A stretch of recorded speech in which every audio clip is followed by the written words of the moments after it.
ഉൽപ്പത്തി അധ്യായം 16. ഹാഗാറും ഇസ്മായേലും. അബ്രാമിന് ഭാര്യ സാറായിൽ കുട്ടികളുണ്ടായില്ല. അവൾക്ക് ഹാഗാർ എന്നു പേരുള്ള ഒരു ഈജിപ്തുകാരി ദാസി ഉണ്ടായിരുന്നു. സാറായി അബ്രാമിനോട് പറഞ്ഞു, മക്കളുണ്ടാവാൻ ദൈവം എനിക്ക് വരം തന്നിട്ടില്ല. നിങ്ങൾ എൻ്റെ ദാസിയെ പ്രാപിക്കുക. ഒരുപക്ഷെ അവൾ മൂലം എനിക്ക് കുഞ്ഞുങ്ങളുണ്ടായേക്കാം. അബ്രാം സാറായിയുടെ വാക്ക് അനുസരിച്ചു. കാനാൻ ദേശത്ത് 10 വർഷം താമസിച്ചു കഴിഞ്ഞപ്പോൾ അവൻ്റെ ഭാര്യ സാറായി ദാസിയായ ഈജിപ്തുകാരി ഹാഗാറിനെ തൻ്റെ ഭർത്താവിന് ഭാര്യയായി നൽകി. അബ്രാം അവളെ പ്രാപിക്കുകയും അവൾ ഗർഭം ധരിക്കുകയും ചെയ്തു.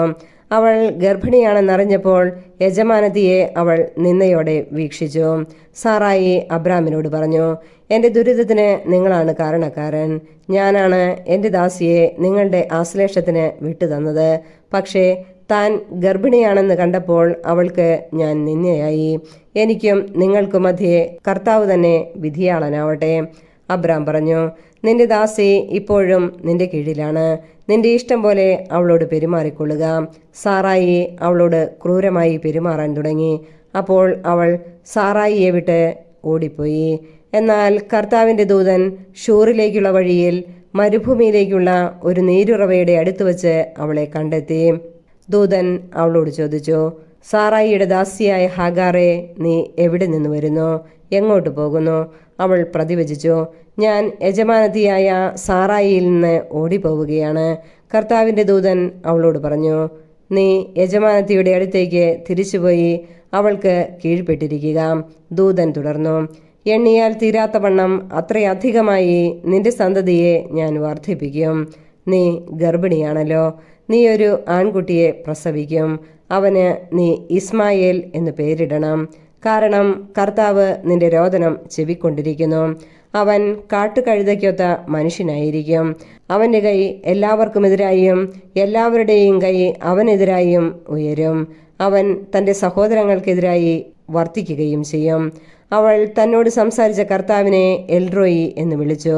കാരണം എന്നെ കാണുന്നവനായ ദൈവത്തെ ഞാനും ഇവിടെ വെച്ച് കണ്ടു എന്ന് അവൾ പറഞ്ഞു. അതുകൊണ്ട് ആ നീരുറവയ്ക്ക് ബെർൽഹായ്റോയ് എന്ന് പേരുണ്ടായി. അത് കാദേശിനും ബേരദിനും ഇടയ്ക്കാണ്. ഹാഗാറിൽ അബ്രാമിന് ഒരു പുത്രൻ ജനിച്ചു. ഹാഗാർ പ്രസവിച്ച മകന് അബ്രാം ഇസ്മായേൽ എന്ന് പേരിട്ടു. ഹാഗാർ ഇസ്മായേലിനെ പ്രസവിച്ചപ്പോൾ അബ്രാമിന് 86 വയസ്സായിരുന്നു. ഉൽപ്പത്തി അധ്യായം 17. പരിച്ഛേദനം. അബ്രാമിന് 99 വയസ്സായപ്പോൾ കർത്താവ് പ്രത്യക്ഷപ്പെട്ട് അവനോട് അരുളി ചെയ്തു, സർവശക്തനായ ദൈവമാണ് ഞാൻ. എൻ്റെ മുമ്പിൽ വ്യാപരിക്കുക, കുറ്റമറ്റവനായി വർത്തിക്കുക. നീയുമായി ഞാൻ എൻ്റെ ഉടമ്പടി സ്ഥാപിക്കും. ഞാൻ നിനക്ക് വളരെയേറെ സന്തതികളെ നൽകും. അപ്പോൾ അബ്രാം സാഷ്ടാംഗം പ്രണമിച്ചു.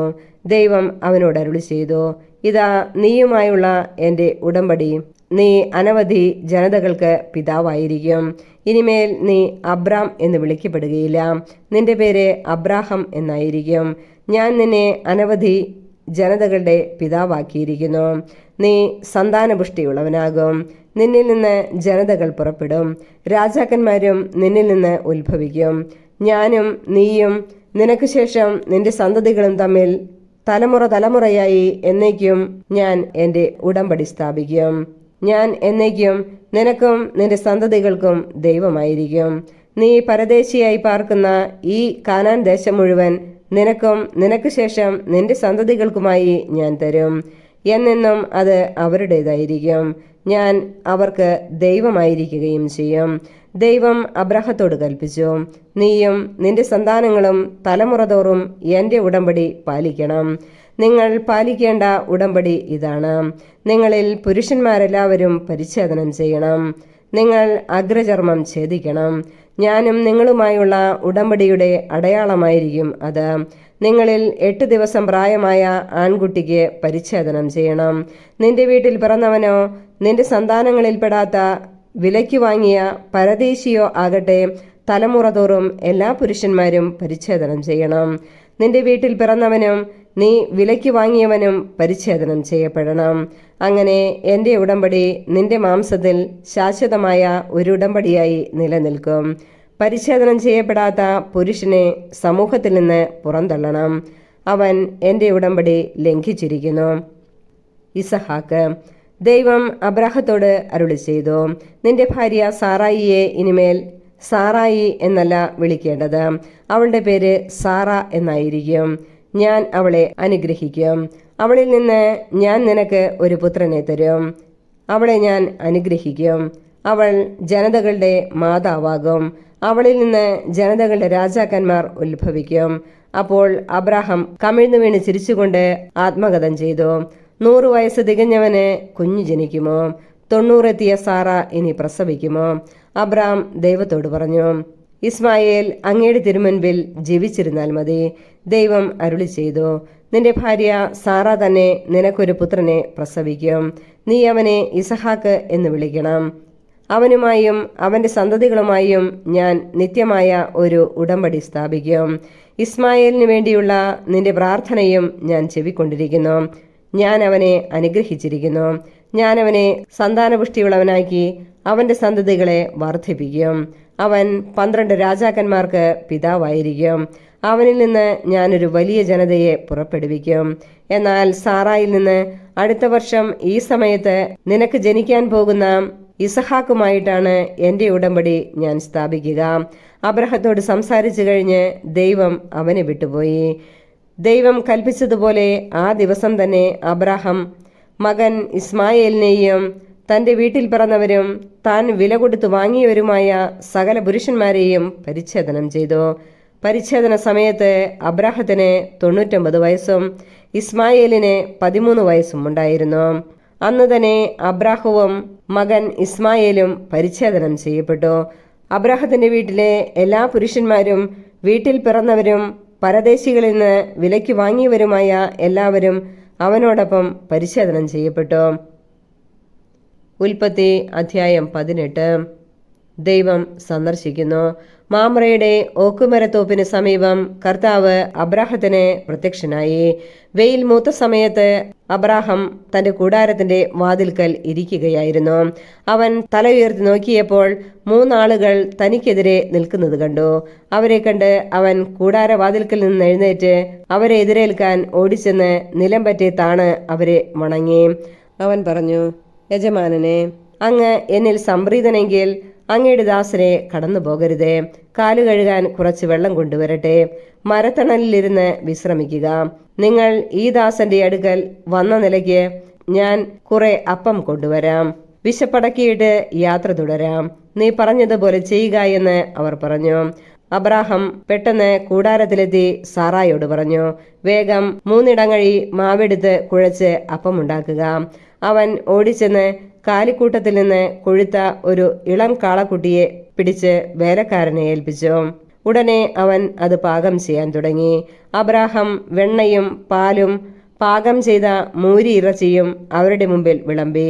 അവർ ഭക്ഷിച്ചുകൊണ്ടിരിക്കെ അവൻ മരത്തണലിൽ അവരെ പരിചരിച്ചു കൊണ്ടുനിന്നു. അവർ അവനോട് ചോദിച്ചു, നിന്റെ ഭാര്യ സാറ എവിടെ? കൂടാരത്തിലുണ്ട്. അവൻ മറുപടി പറഞ്ഞു. കർത്താവ് പറഞ്ഞു, വസന്തത്തിൽ ഞാൻ തീർച്ചയായും തിരികെ വരും. അപ്പോൾ നിന്റെ ഭാര്യ സാറായിക്ക് ഒരു മകനുണ്ടായിരിക്കും. അവന്റെ പിറകിൽ കൂടാരവാതിൽക്കൽ നിന്ന് സാറ ഇത് കേൾക്കുന്നുണ്ടായിരുന്നു. അബ്രാഹവും സാറായും വൃദ്ധരായിരുന്നു. അവൾക്ക് ഗർഭധാരണ പ്രായം കഴിഞ്ഞിരുന്നു. അതിനാൽ സാറ ഉള്ളിൽ ചിരിച്ചുകൊണ്ട് പറഞ്ഞു, എനിക്ക് പ്രായമേറെയായി, ഭർത്താവും വൃദ്ധനായി, എനിക്കിനി സന്താന സൗഭാഗ്യം ഉണ്ടാകുമോ? കർത്താവ് അബ്രാഹത്തോട് ചോദിച്ചു, വൃദ്ധയായ തനിക്കിനി കുഞ്ഞുണ്ടാകുമോ എന്ന് ചോദിച്ച് സാറ ചിരിച്ചതെന്തുകൊണ്ട്? കർത്താവിന് കഴിയാത്തത് എന്തെങ്കിലുമുണ്ടോ? നിശ്ചിത സമയത്ത് വസന്തത്തിൽ ഞാൻ നിന്റെ അടുത്ത് തിരിച്ചു വരും. അപ്പോൾ സാറായ്ക്ക് ഒരു മകനുണ്ടായിരിക്കും. സാറ നിഷേധിച്ചു പറഞ്ഞു, ഞാൻ ചിരിച്ചില്ല. എന്തെന്നാൽ അവൾ ഭയപ്പെട്ടു. അവിടുന്ന് പറഞ്ഞു, അല്ല, നീ ചിരിക്കുക തന്നെ ചെയ്തു. Sodom Gomorrah. അവർ അവിടെ നിന്ന് എഴുന്നേറ്റ് സോദോമിന് നേരെ തിരിച്ചു. വഴിയിലെത്തുന്നതുവരെ അബ്രാഹാം അവരെ അനുയാത്ര ചെയ്തു. കർത്താവ് ആലോചിച്ചു, അബ്രാഹാം മഹത്വം ശക്തവുമായ ഒരു ജനതയായി തീരുമെന്നും ഭൂമിയിലെ ജനപദങ്ങളെല്ലാം അവനിലൂടെ അനുഗ്രഹിക്കപ്പെടുമെന്നും അറിഞ്ഞിരിക്കെ ഞാൻ ചെയ്യാൻ പോകുന്ന കാര്യം അവനിൽ നിന്ന് മറച്ചു വയ്ക്കണമോ? ഞാൻ അവനെ തിരഞ്ഞെടുത്തിരിക്കുന്നത് നീതിയും ന്യായവും പ്രവർത്തിച്ച് കർത്താവിന്റെ വഴിയിലൂടെ നടക്കാൻ തൻ്റെ മക്കളോടും പിന്മുറക്കാരോടും അവൻ കൽപ്പിക്കുന്നതിനും അങ്ങനെ കർത്താവ് അവനോട് ചെയ്ത വാഗ്ദാനം പൂർത്തിയാക്കുന്നതിനും വേണ്ടിയാണ്. കർത്താവ് പറഞ്ഞു, സോദോമിനും ഗൊമോറായ്ക്കുമെതിരെയുള്ള മുറവിളി വളരെ വലുതാണ്. അവരുടെ പാപം ഗുരുതരവുമാണ്. അതിനാൽ അവരുടെ പ്രവൃത്തികൾ എൻ്റെ സന്നിധിയിലെത്തിയിട്ടുള്ള വിലാപങ്ങളെ സാധൂകരിക്കുന്നോ ഇല്ലയോ എന്നറിയാൻ ഞാൻ അവിടം വരെ പോവുകയാണ്. അവർ അവിടെ നിന്ന് സോദോമിന് നേരെ നടന്നു. അബ്രാഹാം അപ്പോഴും കർത്താവിന്റെ മുമ്പിൽ തന്നെ നിന്നു. അബ്രാഹാം അവിടുത്തെ സമീപിച്ച് ചോദിച്ചു, ദുഷ്ടന്മാരോടൊപ്പം നീതിമാന്മാരെയും അങ്ങ് നശിപ്പിക്കുമോ? നഗരത്തിൽ 50 നീതിമാന്മാരുണ്ടെങ്കിൽ അങ്ങ് അതിനെ നശിപ്പിച്ചു കളയുമോ? അവരെ പ്രതി ആ സ്ഥലത്തെ ശിക്ഷയിൽ നിന്ന് ഒഴിവാക്കില്ലേ? ദുഷ്ടന്മാരോടൊപ്പം നീതിമാന്മാരെയും സംഹരിക്കുക, അത് അങ്ങിൽ നിന്ന് ഉണ്ടാകാതിരിക്കട്ടെ. ദുഷ്ടന്മാരുടെ ഗതി തന്നെ നീതിമാന്മാർക്കും സംഭവിക്കാതിരിക്കട്ടെ. ഭൂമി മുഴുവന്റെയും വിധികർത്താവ് നീതി പ്രവർത്തിക്കാതിരിക്കുമോ?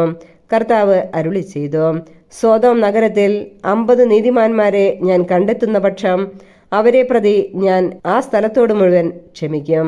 അബ്രാഹാം വീണ്ടും പറഞ്ഞു, പൊടിയും ചാരവുമായ ഞാൻ കർത്താവിനോട് സംസാരിക്കാൻ തുനിഞ്ഞല്ലോ. നീതിമാന്മാർ 50-ന് 5 കുറവാണെന്ന് വന്നാലോ? 5 പേർ കുറഞ്ഞാൽ നഗരത്തെ മുഴുവൻ അങ്ങ് നശിപ്പിക്കുമോ? അവിടുന്ന് പറഞ്ഞു, 45 പേരെ കണ്ടെത്തിയാൽ ഞാനതിനെ നശിപ്പിക്കുകയില്ല. അവൻ വീണ്ടും ചോദിച്ചു, 40 പേരെ ഉള്ളുവെങ്കിലോ? അവിടുന്ന് പ്രതിവചിച്ചു, ആ 40 പേരെ പ്രതി നഗരം ഞാൻ നശിപ്പിക്കുകയില്ല. അവൻ പറഞ്ഞു, ഞാൻ വീണ്ടും സംസാരിക്കുന്നത് കൊണ്ട് കർത്താവ് കോപിക്കരുതേ. ഒരുപക്ഷെ 30 പേരെ ഉള്ളുവെങ്കിലോ? അവിടുന്ന് അരുളി ചെയ്തു, 30 പേരെ കണ്ടെത്തുന്നു എങ്കിൽ ഞാനത് നശിപ്പിക്കുകയില്ല. അവൻ പറഞ്ഞു, കർത്താവിനോട് സംസാരിക്കാൻ ഞാൻ തുനിഞ്ഞല്ലോ. 20 പേരെ ഉള്ളുവെങ്കിലോ? അവിടുന്ന് അരുളി ചെയ്തു, 20 പേരെ പ്രതി ഞാനത് നശിപ്പിക്കുകയില്ല. അവൻ പറഞ്ഞു, കർത്താവെ കോപിക്കരുതേ. ഒരു തവണ കൂടി മാത്രം ഞാൻ സംസാരിക്കട്ടെ. 10 പേരെ അവിടെ ഉള്ളുവെങ്കിലോ? അവിടുന്ന് അരുളി ചെയ്തു, ആ 10 പേരെ പ്രതി ഞാൻ അത് നശിപ്പിക്കുകയില്ല. അബ്രാഹത്തോട് സംസാരിച്ചു കഴിഞ്ഞപ്പോൾ കർത്താവ് അവിടെ നിന്ന് പോയി. അബ്രാഹാം സ്വന്തം സ്ഥലത്തേക്ക് മടങ്ങി. ഉൽപ്പത്തി അധ്യായം 19. സോദോമിന്റെ പാപം. വൈകുന്നേരമായപ്പോൾ ആ 2 ദൂതന്മാർ സോദോമിൽ ചെന്നു. ലോത്ത് നഗരവാതിൽക്കൽ ഇരിക്കുകയായിരുന്നു. അവരെ കണ്ടപ്പോൾ ലോത്ത് അവരെ എതിരേൽക്കാനായി എഴുന്നേറ്റ് ചെന്ന് നിലംപറ്റെ താണു വണങ്ങി. അവൻ പറഞ്ഞു, യജമാനന്മാരെ, ദാസന്റെ വീട്ടിലേക്ക് വന്നാലും കാൽ കഴുകി രാത്രി ഇവിടെ തങ്ങുക. രാവിലെ എഴുന്നേറ്റ് യാത്ര തുടരാം. അവർ മറുപടി പറഞ്ഞു, വേണ്ട, രാത്രി ഞങ്ങൾ തെരുവിൽ കഴിച്ചുകൊള്ളാം. അവൻ വളരെ നിർബന്ധിച്ചപ്പോൾ അവർ അവന്റെ വീട്ടിലേക്ക് പോയി. അവൻ അവർക്കൊരു വിരുന്നൊരുക്കി. പുളിപ്പില്ലാത്ത അപ്പവും ഉണ്ടാക്കി. അവർ അത് ഭക്ഷിച്ചു. അവർ കിടക്കും മുമ്പേ സോദോം നഗരത്തിന്റെ എല്ലാ ഭാഗത്തു നിന്ന് യുവാക്കൾ മുതൽ വൃദ്ധന്മാർ വരെയുള്ള എല്ലാവരും വന്ന് വീട് വളഞ്ഞു. അവർ ലോത്തിനെ വിളിച്ചു പറഞ്ഞു, രാത്രി നിന്റെ അടുക്കൽ വന്നവരെവിടെ? ഞങ്ങൾക്ക് അവരുമായി സുഖഭോഗങ്ങളിൽ ഏർപ്പെടേണ്ടതിന് അവരെ പുറത്തു കൊണ്ടുവരിക. ലോത്ത് പുറത്തിറങ്ങി കതകടച്ചിട്ട് അവരുടെ അടുത്തേക്ക് ചെന്നു. അവൻ പറഞ്ഞു, സഹോദരരെ, ഇത്തരം മ്ലേച്ഛത കാട്ടരുതെന്ന് ഞാൻ നിങ്ങളോട് യാചിക്കുന്നു. പുരുഷസ്പർശമേൽക്കാത്ത 2 പെൺമക്കൾ എനിക്കുണ്ട്. അവരെ നിങ്ങൾക്ക് വിട്ടുതരാം. ഇഷ്ടം പോലെ അവരോട് ചെയ്തു കൊള്ളുക. പക്ഷേ ഈ പുരുഷന്മാരെ മാത്രം ഒന്നും ചെയ്യരുത്. എന്തെന്നാൽ അവർ എൻ്റെ അതിഥികളാണ്. മാറി നിൽക്കൂ. അവർ അട്ടഹസിച്ചു. പരദേശിയായി വന്നവൻ ന്യായം വിധിക്കുവാൻ ഒരുങ്ങുന്നു. അവരോടന്നതിനേക്കാൾ മോശമായി നിന്നോടും ഞങ്ങൾ പെരുമാറും. അവർ ലോത്തിനെ ശക്തിയായി തള്ളിമാറ്റി വാതിൽ തല്ലിപ്പൊളിക്കാൻ ചെന്നു. പക്ഷേ ലോത്തിന്റെ അതിഥികൾ കൈനീട്ടി അവനെ വലിച്ച് വീടിനുള്ളിലാക്കിയിട്ട് വാതിലടച്ചു. വാതിൽക്കലുണ്ടായിരുന്ന എല്ലാവരെയും അവർ അന്ധരാക്കി. അവർ വാതിൽ തപ്പിത്തടഞ്ഞ് വലഞ്ഞു. ലോത്ത് സോദോം വിടുന്നു. ആ 2 പേർ ലോത്തിനോട് പറഞ്ഞു, ഇവരെ കൂടാതെ നിനക്ക് ആരെങ്കിലും ഇവിടെയുണ്ടോ? പുത്രന്മാരോ പുത്രികളോ മരുമക്കളോ മറ്റാരെങ്കിലുമോ നഗരത്തിൽ ഉണ്ടെങ്കിൽ എല്ലാവരെയും ഉടൻ പുറത്തു കടത്തിക്കൊള്ളുക. ഈ സ്ഥലം ഞങ്ങൾ നശിപ്പിക്കാൻ പോവുകയാണ്. ഇവിടുത്തെ ജനങ്ങൾക്കെതിരെ രൂക്ഷമായ നിലവിളി കർത്താവിന്റെ മുമ്പിൽ എത്തിയിരിക്കുന്നു. ഇവിടം നശിപ്പിക്കാൻ കർത്താവ് ഞങ്ങളെ അയച്ചിരിക്കുകയാണ്. ഉടനെ ലോത്ത് തന്റെ പുത്രിമാരെ വിവാഹം ചെയ്യാനിരുന്നവരുടെ അടുത്ത് ചെന്ന് പറഞ്ഞു, എഴുന്നേറ്റ് ഉടനെ സ്ഥലം വിട്ടുപോവുക. കർത്താവ് ഈ നഗരം നശിപ്പിക്കാൻ പോവുകയാണ്. എന്നാൽ അവൻ തമാശ പറയുകയാണ് എന്നത്രേ അവർക്ക് തോന്നിയത്. നേരം പുലർന്നപ്പോൾ ദൂതന്മാർ ലോത്തിനോട് പറഞ്ഞു, എഴുന്നേറ്റ് ഭാര്യയെയും പെൺമക്കൾ രണ്ടുപേരെയും കൂട്ടി വേഗം പുറപ്പെടുക, അല്ലെങ്കിൽ നഗരത്തോടൊപ്പം നിങ്ങളും നശിച്ചു പോകും. എന്നാൽ അവൻ മടിച്ചു നിന്നു. കർത്താവിന് അവനോട് കരുണ തോന്നിയതുകൊണ്ട് ആ മനുഷ്യർ അവനെയും ഭാര്യയെയും മക്കളെയും കൈക്ക് പിടിച്ച് നഗരത്തിന് പുറത്തു കൊണ്ടുപോയി വിട്ടു. അവരെ പുറത്തു കൊണ്ടുചെന്ന് വിട്ടതിനു ശേഷം അവരിലൊരുവൻ പറഞ്ഞു, ജീവൻ വേണമെങ്കിൽ ഓടിപ്പോവുക, പിന്തിരിഞ്ഞു നോക്കരുത്, താഴ്വരയിലെങ്ങും തങ്ങുകയുമരുത്, മലമുകളിലേക്ക് ഓടി രക്ഷപ്പെടുക, അല്ലെങ്കിൽ നിങ്ങൾ വെന്തു നശിക്കും. ലോത്ത് പറഞ്ഞു, യജമാനനെ അങ്ങനെ പറയരുതേ, ഞാൻ അങ്ങയുടെ പ്രീതിക്ക് പാത്രമായല്ലോ. എൻ്റെ ജീവൻ രക്ഷിക്കുന്നതിൽ അവിടുന്ന് വലിയ കാരുണ്യമാണ് കാണിച്ചിരിക്കുന്നത്. എന്നാൽ മലയിൽ ഓടിക്കയറി രക്ഷപ്പെടാൻ എനിക്ക് വയ്യ. അപകടം എന്നെ പിടികൂടി ഞാൻ മരിച്ചേക്കുമെന്ന് ഭയപ്പെടുന്നു. ഇതാ ആ കാണുന്ന പട്ടണം ഓടി രക്ഷപ്പെടാവുന്നത്ര അടുത്താണ്, ചെറുതുമാണ്. ഞാൻ അങ്ങോട്ട് ഓടി രക്ഷപ്പെട്ടുകൊള്ളട്ടെ, അത് ചെറുതാണല്ലോ, അങ്ങനെ എനിക്ക് ജീവൻ രക്ഷിക്കാം. അവൻ പറഞ്ഞു, ശരി, അക്കാര്യവും ഞാൻ സ്വീകരിച്ചിരിക്കുന്നു. നീ പറഞ്ഞ പട്ടണത്തെ ഞാൻ നശിപ്പിക്കുകയില്ല. വേഗമാവട്ടെ, അങ്ങോട്ട് ഓടി രക്ഷപ്പെടുക. നീ അവിടെ എത്തും വരെ എനിക്കൊന്നും ചെയ്യാനാവില്ല. ആ പട്ടണത്തിന് സോവാർ എന്നു പേരുണ്ടായി. സോദോം ഗൊമോറ നശിക്കുന്നു. ലോത്ത് സോവാറിൽ എത്തിയപ്പോൾ സൂര്യൻ ഉദിച്ചു കഴിഞ്ഞിരുന്നു. കർത്താവ് ആകാശത്തിൽ നിന്ന് സോദോമിലും ഗൊമോറയിലും അഗ്നിയും ഗന്ധകവും വർഷിച്ചു. ആ പട്ടണങ്ങളെയും താഴ്വരകളെയും അവയിലെ നിവാസികളെയും സസ്യലതാദികളെയും അവിടുന്ന് നാമാവശേഷമാക്കി. ലോത്തിന്റെ ഭാര്യ അവന്റെ പിറകെ വരികയായിരുന്നു. അവൾ പിന്തിരിഞ്ഞു നോക്കിയതുകൊണ്ട് ഒരു ഉപ്പുതൂണായി തീർന്നു. അബ്രാഹാം അതിരാവിലെ എഴുന്നേറ്റ് താൻ കർത്താവിന്റെ മുമ്പിൽ നിന്ന സ്ഥലത്തേക്ക് ചെന്നു. അവൻ സോദോമിനും ഗൊമോറായ്ക്കും താഴ്വര പ്രദേശങ്ങൾക്കും നേരെ നോക്കി. തീച്ചൂളയിൽ നിന്നെന്ന പോലെ ആ പ്രദേശത്ത് നിന്നെല്ലാം പുക പൊങ്ങുന്നത് കണ്ടു. താഴ്വരകളിലെ നഗരങ്ങൾ നശിപ്പിച്ചപ്പോൾ ദൈവം അബ്രാഹത്തെ ഓർത്തു. ലോത്ത് പാർത്തിരുന്ന ഈ നഗരങ്ങളെ നശിപ്പിച്ചപ്പോൾ അവിടുന്ന് ലോത്തിനെ നാശത്തിൽ നിന്ന് രക്ഷിച്ചു. മോവാബ്യർ, അമ്മോന്യർ. സോവാറിൽ പാർക്കാൻ ലോത്തിന് ഭയമായിരുന്നു. അതുകൊണ്ട് അവൻ തൻ്റെ 2 പെൺമക്കളോടുകൂടെ അവിടെ നിന്ന് പുറത്തു കടന്ന് മലയിൽ ഒരു ഗുഹയ്ക്കുള്ളിൽ പാർത്തു. മൂത്തവൾ ഇളയവളോട് പറഞ്ഞു, നമ്മുടെ പിതാവിന് പ്രായമായി. ലോക നടപ്പനുസരിച്ച് നമ്മോട് സംഗമിക്കുവാൻ ഭൂമിയിൽ വേറൊരു പുരുഷനുമില്ല. അപ്പനെ വീഞ്ഞു കുടിപ്പിച്ച് നമുക്ക് അവനോടൊന്നിച്ച് ശയിക്കാം. അങ്ങനെ അപ്പന്റെ സന്താന പരമ്പര നിലനിർത്താം. അന്ന് രാത്രി പിതാവിനെ അവർ വീഞ്ഞു കുടിപ്പിച്ചു. മൂത്തവൾ പിതാവിന്റെ കൂടെ ശയിച്ചു. അവൾ വന്നു കിടന്നതോ എഴുന്നേറ്റ് പോയതോ അവൻ അറിഞ്ഞില്ല. പിറ്റേന്ന് മൂത്തവൾ ഇളയവളോട് പറഞ്ഞു, ഞാൻ ഇന്നലെ അപ്പനോടൊന്നിച്ച് ശയിച്ചു. ഇന്നും നമുക്കവനെ വീഞ്ഞു കുടിപ്പിക്കാം. ഇന്ന് നീ പോയി അവനോടുകൂടെ ശയിക്കുക. അങ്ങനെ അപ്പന്റെ സന്താന പരമ്പര നമുക്ക് നിലനിർത്താം. അന്ന് രാത്രിയിലും അവർ പിതാവിനെ വീഞ്ഞു കുടിപ്പിച്ചു. ഇളയവൾ അവനോടൊന്നിച്ച് ശയിച്ചു. അവൾ വന്നു കിടന്നതോ എഴുന്നേറ്റ് പോയതോ അവൻ അറിഞ്ഞില്ല. അങ്ങനെ ലോത്തിന്റെ 2 പുത്രിമാരും തങ്ങളുടെ പിതാവിൽ നിന്ന് ഗർഭിണികളായി. മൂത്തവൾക്ക് ഒരു മകൻ ജനിച്ചു. മോവാബ് എന്ന് അവന് പേരിട്ടു. ഇന്നുവരെ ഉണ്ടായിട്ടുള്ള മോവാബ്യരുടെയെല്ലാം പിതാവാണ് അവൻ. ഇളയവൾക്കും ഒരു മകൻ ജനിച്ചു. ബെൻ അമ്മി എന്ന് അവന് പേരിട്ടു. ഇന്നുവരെ ഉണ്ടായിട്ടുള്ള അമ്മോന്യരുടെയെല്ലാം പിതാവാണ് അവൻ. ഉൽപ്പത്തി അധ്യായം 20. അബ്രാഹവും അബീമലേക്കും. അബ്രാഹാം അവിടെ നിന്ന് നെഗബ് പ്രദേശത്തേക്ക് യാത്ര തിരിച്ചു. കാദേശിനും ഷൂറിനും ഇടയ്ക്ക് അവൻ വാസമുറപ്പിച്ചു. അവൻ ഗരാറിൽ ഒരു പരദേശിയായി പാർത്തു. തന്റെ ഭാര്യ സാറായെക്കുറിച്ച് അവൾ എന്റെ സഹോദരിയാണ് എന്നത്രേ അവൻ പറഞ്ഞിരുന്നത്. ഗരാറിലെ രാജാവായ അബിമലേക്ക് സാറായെ ആളയച്ച് വരുത്തുകയും സ്വന്തമാക്കുകയും ചെയ്തു.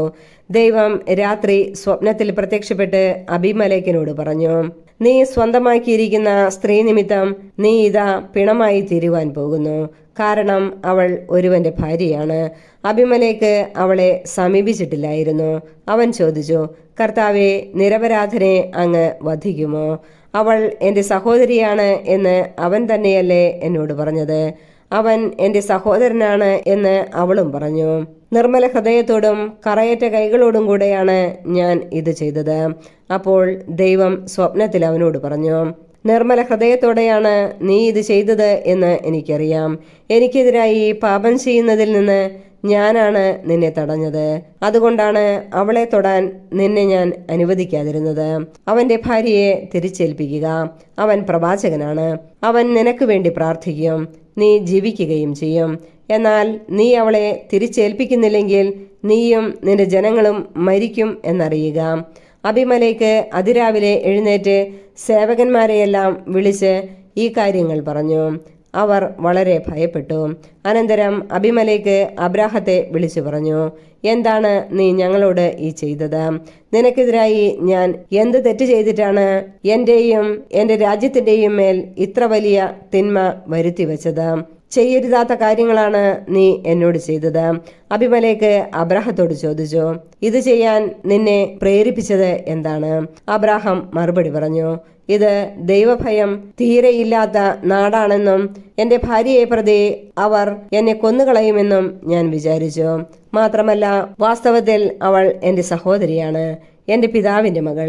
പക്ഷേ എന്റെ മാതാവിന്റെ മകളല്ല. അവൾ എനിക്ക് ഭാര്യയാവുകയും ചെയ്തു. പിതാവിന്റെ വീട്ടിൽ നിന്ന് ഇറങ്ങിത്തിരിക്കാൻ ദൈവം എനിക്ക് ഇടവരുത്തിയപ്പോൾ ഞാൻ അവളോട് പറഞ്ഞു, നീ എനിക്ക് ഈ ഉപകാരം ചെയ്യണം. നാം ചെല്ലുന്ന ഇടങ്ങളിലെല്ലാം അവൻ എൻ്റെ സഹോദരനാണ് എന്ന് എന്നെക്കുറിച്ച് നീ പറയണം. അപ്പോൾ അബിമേലെക്ക് അബ്രാഹത്തിന് ആടുമാടുകളെയും ദാസിദാസന്മാരെയും കൊടുത്തു. ഭാര്യ സാറായെ തിരിച്ചേൽപ്പിക്കുകയും ചെയ്തു. അവൻ പറഞ്ഞു, ഇതാ എൻ്റെ രാജ്യം, നിനക്ക് ഇഷ്ടമുള്ളിടത്ത് പാർക്കാം. സാറായോട് അവൻ പറഞ്ഞു, നിന്റെ സഹോദരന് ഞാനിതാ 1000 വെള്ളി നാണയങ്ങൾ കൊടുക്കുന്നു. നിന്റെ കൂടെയുള്ളവരുടെ മുമ്പിൽ നിന്റെ നിഷ്കളങ്കതയ്ക്ക് അത് തെളിവാകും. എല്ലാവരുടെയും മുമ്പിൽ നീ നിർദോഷയാണ്. അബ്രാഹാം ദൈവത്തോട് പ്രാർത്ഥിച്ചു. ദൈവം അബിമേലെക്കിനെയും ഭാര്യയെയും വേലക്കാരികളെയും സുഖപ്പെടുത്തി. അവർക്കെല്ലാവർക്കും സന്താനങ്ങളും ജനിച്ചു. കാരണം അബ്രാഹത്തിന്റെ ഭാര്യ സാറായെ പ്രതി കർത്താവ് അബിമേലെക്കിന്റെ അന്തഃപുരത്തിലെ സ്ത്രീകളെയെല്ലാം വന്ധ്യകളാക്കിയിരുന്നു. ഉൽപ്പത്തി അധ്യായം 21. ഇസഹാക്കിന്റെ ജനനം. കർത്താവ് വാഗ്ദാനമനുസരിച്ച് സാറായെ അനുഗ്രഹിച്ചു. വൃദ്ധനായ അബ്രാഹത്തിൽ നിന്ന് സാറ ഗർഭം ധരിച്ച് ദൈവം പറഞ്ഞ സമയത്ത് തന്നെ പുത്രനെ പ്രസവിച്ചു. സാറായിൽ ജനിച്ച മകന് ഇസഹാക്ക് എന്ന് അബ്രാഹാം പേരിട്ടു. കുഞ്ഞു പിറന്നിട്ട് 8-ാം ദിവസം ദൈവകൽപ്പന പ്രകാരം അബ്രാഹാം അവന് പരിച്ഛേദനം നടത്തി. അബ്രാഹത്തിന് 100 വയസ്സുള്ളപ്പോഴാണ് ഇസഹാക്ക് ജനിച്ചത്. സാറ പറഞ്ഞു, എനിക്ക് സന്തോഷിക്കാൻ ദൈവം വക നൽകിയിരിക്കുന്നു. ഇത് കേൾക്കുന്നവരൊക്കെ എന്നെ ചൊല്ലി ചിരിക്കും. അവൾ തുടർന്നു, സാറ മുലയൂട്ടുമെന്ന് ആരെങ്കിലും അബ്രാഹത്തോട് പറയുമായിരുന്നു. എന്നിട്ടും അദ്ദേഹത്തിന്റെ വയസ്സുകാലത്ത് ഞാൻ അദ്ദേഹത്തിന് ഒരു മകനെ നൽകിയിരിക്കുന്നു. കുഞ്ഞു വളർന്നു, മുലകുടി മാറി. അന്ന് അബ്രാഹാം വലിയൊരു വിരുന്ന് നടത്തി. ഇസ്മായേൽ പുറന്തള്ളപ്പെടുന്നു. ഈജിപ്തുകാരിയായ ഹാഗാറിൽ അബ്രാഹത്തിന് ജനിച്ച മകൻ തന്റെ മകനായ ഇസഹാക്കിനോടുകൂടെ കളിക്കുന്നത് സാറ കണ്ടു. അവൾ അബ്രാഹത്തോട് പറഞ്ഞു, ആ അടിമ പെണ്ണിനെയും അവളുടെ മകനെയും ഇറക്കി വിടുക. അവളുടെ മകൻ എന്റെ മകൻ ഇസഹാക്കിനോടൊപ്പം അവകാശിയാകാൻ പാടില്ല. തന്മൂലം മകനെയോർത്ത് അബ്രാഹാം വളരെ അസ്വസ്ഥനായി. എന്നാൽ ദൈവം അബ്രാഹത്തോട് അരുളി ചെയ്തു, കുട്ടിയെക്കുറിച്ചും നിന്റെ അടിമപ്പെണ്ണിനെക്കുറിച്ചും നീ ക്ലേശിക്കേണ്ട. സാറ പറയുന്നത് പോലെ ചെയ്യുക. കാരണം ഇസഹാക്കിലൂടെയാണ് നിന്റെ സന്തതികൾ അറിയപ്പെടുക. അടിമപ്പെണ്ണിൽ ജനിച്ച മകനെയും ഞാനൊരു ജനതയാക്കും. അവനും നിന്റെ മകനാണല്ലോ. അബ്രാഹാം അതിരാവിലെ എഴുന്നേറ്റ് കുറെ അപ്പവും ഒരു തുകൽ സഞ്ചിയിൽ വെള്ളവുമെടുത്ത് ഹാഗാറിന്റെ തോളിൽ വച്ചുകൊടുത്തു. മകനെയും ഏൽപ്പിച്ചിട്ട് അവളെ പറഞ്ഞയച്ചു. അവൾ അവിടെ നിന്ന് പോയി ബെർഷെബ മരുപ്രദേശത്ത് അലഞ്ഞു നടന്നു. തുകൽ സഞ്ചിയിലെ വെള്ളം തീർന്നപ്പോൾ അവൾ കുട്ടിയെ ഒരു കുറ്റിക്കാട്ടിൽ കിടത്തി. കുഞ്ഞ് മരിക്കുന്നത് എനിക്ക് കാണാൻ വയ്യ എന്ന് പറഞ്ഞ് അവൾ കുറെ അകലെ ഒരു അമ്പെയ്ത്ത് ദൂരെ ചെന്ന് എതിർവശത്തേക്ക് തിരിഞ്ഞിരുന്നു. കുട്ടി ഉച്ചത്തിൽ കരയാൻ തുടങ്ങി. കുട്ടിയുടെ കരച്ചിൽ ദൈവം കേട്ടു. സ്വർഗത്തിൽ നിന്ന് ദൈവത്തിന്റെ ദൂതൻ അവളെ വിളിച്ചു പറഞ്ഞു, ഹാഗാർ, നീ വിഷമിക്കേണ്ട, ഭയപ്പെടുകയും വേണ്ട. കുട്ടിയുടെ കരച്ചിൽ ദൈവം കേട്ടിരിക്കുന്നു. എഴുന്നേറ്റ് കുട്ടിയെ കയ്യിലെടുക്കുക. അവനിൽ നിന്ന് ഞാൻ വലിയൊരു ജനതയെ പുറപ്പെടുവിക്കും. ദൈവം അവളുടെ കണ്ണു തുറന്നു. അവൾ ഒരു കിണർ കണ്ടു. അവൾ ചെന്ന് തുകൽ സഞ്ചി നിറച്ച് കുട്ടിക്ക് കുടിക്കാൻ കൊടുത്തു. ദൈവം ആ കുട്ടിയോടുകൂടെ ഉണ്ടായിരുന്നു. അവൻ മരുഭൂമിയിൽ പാർത്തു. അവൻ വളർന്നു സമർത്ഥനായൊരു വില്ലാളിയായി തീർന്നു. അവൻ പാരാനിലെ മരുഭൂമിയിൽ പാർത്തു. അവന്റെ അമ്മ ഈജിപ്തിൽ നിന്ന് അവനൊരു ഭാര്യയെ തിരഞ്ഞെടുത്തു. അബ്രാഹവും അബിമലേക്കും. അക്കാലത്ത് അബിമലേക്കും അവന്റെ സൈന്യാധിപൻ ഫിക്കോളും അബ്രാഹത്തോട് പറഞ്ഞു, നിന്റെ പ്രവർത്തനങ്ങളിലെല്ലാം ദൈവം നിന്നോടുകൂടെയുണ്ട്. അതുകൊണ്ട് എന്നോടും എൻ്റെ സന്തതികളോടും അന്യായമായി പെരുമാറില്ലെന്ന് ദൈവത്തിന്റെ മുമ്പിൽ ശപഥം ചെയ്യുക. ഞാൻ നിന്നോട് കാണിച്ച കാരുണ്യത്തിനനുസരിച്ച് എന്നോടും നീ പാർത്തുവരുന്ന ഈ നാടിനോടും പെരുമാറണം. ഞാൻ ശപഥം ചെയ്യുന്നു. അബ്രാഹാം പറഞ്ഞു. അബിമലേക്കിന്റെ ദാസന്മാർ തന്റെ കൈവശത്തിൽ നിന്ന് പിടിച്ചെടുത്ത കിണറിനെ കുറിച്ച് അബ്രാഹാം അവനോട് പരാതിപ്പെട്ടു. അബിമലേക്ക് മറുപടി പറഞ്ഞു, ആരാണിത് ചെയ്തതെന്ന് എനിക്ക് അറിഞ്ഞുകൂടാ. നീ ഇക്കാര്യം എന്നോട് പറഞ്ഞിട്ടില്ല. ഇന്നുവരെ ഞാൻ ഇതേക്കുറിച്ച് കേട്ടിട്ടുമില്ല. അബ്രാഹാം അബിമലേക്കിന് ആടുമാടുകളെ കൊടുത്തു. അവരിരുവരും തമ്മിൽ ഒരു ഉടമ്പടി ഉണ്ടാക്കി. അബ്രാഹാം ആട്ടിൻപറ്റത്തിൽ നിന്ന് 7 പെണ്ണാട്ടിൻകുട്ടികളെ മാറ്റി നിർത്തി. ഈ 7 പെണ്ണാട്ടിൻകുട്ടികളെ മാറ്റി നിർത്തിയതെന്തിനെന്ന് അബിമലേക്ക് അബ്രാഹത്തോട് ചോദിച്ചു. അവൻ പറഞ്ഞു, ഞാനാണ് ഈ കിണർ കുഴിച്ചത് എന്നതിന് തെളിവായി ഈ 7 പെണ്ണാട്ടിൻകുട്ടികളെ സ്വീകരിക്കണം. ആ സ്ഥലത്തിന് ബെർഷബ എന്നു പേരുണ്ടായി. കാരണം അവിടെ വെച്ച് അവർ രണ്ടുപേരും ശപഥം ചെയ്തു. അങ്ങനെ ബെർഷബായിൽ വെച്ച് അവർ ഒരു ഉടമ്പടി ഉണ്ടാക്കി. അത് കഴിഞ്ഞ് അബിമലേക്കും സേനാപതിയായ ഫിക്കോളും ഫിലിസ്ത്യരുടെ നാട്ടിലേക്ക് തിരിച്ചുപോയി. അബ്രാഹാം ബെർഷബയിൽ ഒരു ഭാനുക വൃക്ഷം നട്ടുപിടിപ്പിക്കുകയും നിത്യദൈവമായ കർത്താവിന്റെ നാമത്തിൽ ആരാധന നടത്തുകയും ചെയ്തു. അബ്രാഹാം ഫിലിസ്ത്യരുടെ നാട്ടിൽ വളരെ കാലം താമസിച്ചു.